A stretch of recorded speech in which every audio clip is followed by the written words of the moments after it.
കുറെ നാളായി കാർ എടുത്തിട്ട്, അതുകൊണ്ട് തന്നെ അതിന്റെ ബാറ്ററി ഡൗൺ ആയി പോയി. അതൊരു ബാറ്ററി ചാർജർ വെച്ച് ചാർജ് ചെയ്യുന്നതാണ് ഈ കാണുന്നത്. ആമസോണിൽ നിന്നാണ് ഞാൻ ചാർജർ പർച്ചേസ് ചെയ്തത്. നെക്സ്പീക്ക് എന്ന ബ്രാൻഡിന്റെ 1297 പ്രോഡക്റ്റാണ് ഞാൻ ഓർഡർ ചെയ്തത്. മാർക്കറ്റ് പ്ലേസ് ഫീ 5 രൂപയും കൂടെ ചേർത്ത് മൊത്തം കോസ്റ്റ് 1302 രൂപയായി. പക്ഷേ ആമസോണിൽ നിന്ന് എനിക്ക് വന്നത് നെക്സ്പീക്ക് ബ്രാൻഡിന്റെ ചാർജറിന്റെ അതേ ഡിസൈനിലുള്ള നല്ല ഒന്നാന്തരം ചാത്ത സാധനം.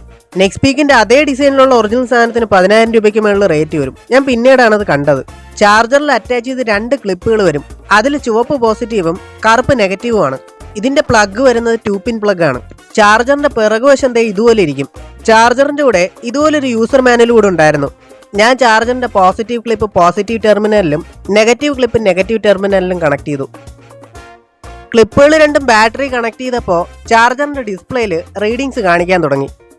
ബാറ്ററി ചാർജറിൽ 4 മോഡുകൾ കൊടുത്തിട്ടുണ്ട്. ആ ഓരോ മോഡും മോഡ് ബട്ടണിൽ ഞെക്കി നമുക്ക് മാറ്റി മാറ്റി സ്വിച്ച് ചെയ്യാൻ പറ്റും. പിന്നെ ഞാൻ ഒരുപാട് വെച്ച് താമസിപ്പിച്ചില്ല. പ്ലഗ് ഒരു എക്സ്റ്റൻഷൻ ബോർഡ് കുത്തി പവർ ബട്ടൺ ഓൺ ചെയ്തു. പവർ കൊടുത്തതും ചാർജറിന്റെ ഡിസ്പ്ലേയിൽ ചാർജിങ് ഇൻഡിക്കേറ്റർ കാണിക്കാൻ തുടങ്ങി.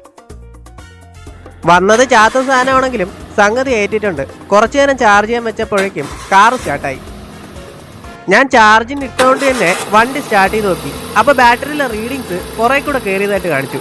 അതുപോലെ വണ്ടി ഓഫ് ചെയ്തിട്ട് നോക്കിയപ്പോൾ റീഡിങ്സ് വീണ്ടും പഴയതുപോലെയായി. ചാർജറിന്റെ സൈഡിലേക്ക് നോക്കുമ്പോൾ നമ്മുടെ കമ്പ്യൂട്ടറിലെ SMPSലെ ഫാൻ പോലത്തെ ഫാനൊക്കെ കാണാൻ പറ്റും. ഏകദേശം ഒരു 5 മണിക്കൂർ ചാർജിനിട്ടിട്ടും ചാർജ് ഫുള്ളായിട്ടുണ്ടായിരുന്നില്ല. പക്ഷെ പ്ലഗ് ഊരിയപ്പോൾ ചാർജ് ഫുള്ളായിട്ട് കാണിച്ചു. എന്തായാലും വണ്ടി സ്റ്റാർട്ടാവാൻ പരുവത്തിനുള്ള ചാർജ് ആയിട്ടുണ്ടല്ലോ. ഇനി കുറച്ചു ദൂരം ഓടിക്കുകയും കൂടെ ചെയ്യുമ്പോൾ ബാക്കിയും കൂടെ ചാർജ് ആവുമായിരിക്കും. വന്നതൊരു ചാത്തൻ സാധനമാണെങ്കിലും ബാറ്ററി എന്തായാലും ചാർജ് ആയിട്ടുണ്ട്.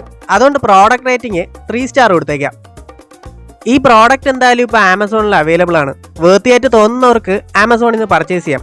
അപ്പോൾ മറ്റൊരു അവസരത്തിൽ വീണ്ടും കാണാമെന്ന പ്രതീക്ഷയോടെ നിർത്തുന്നു. ബൈ.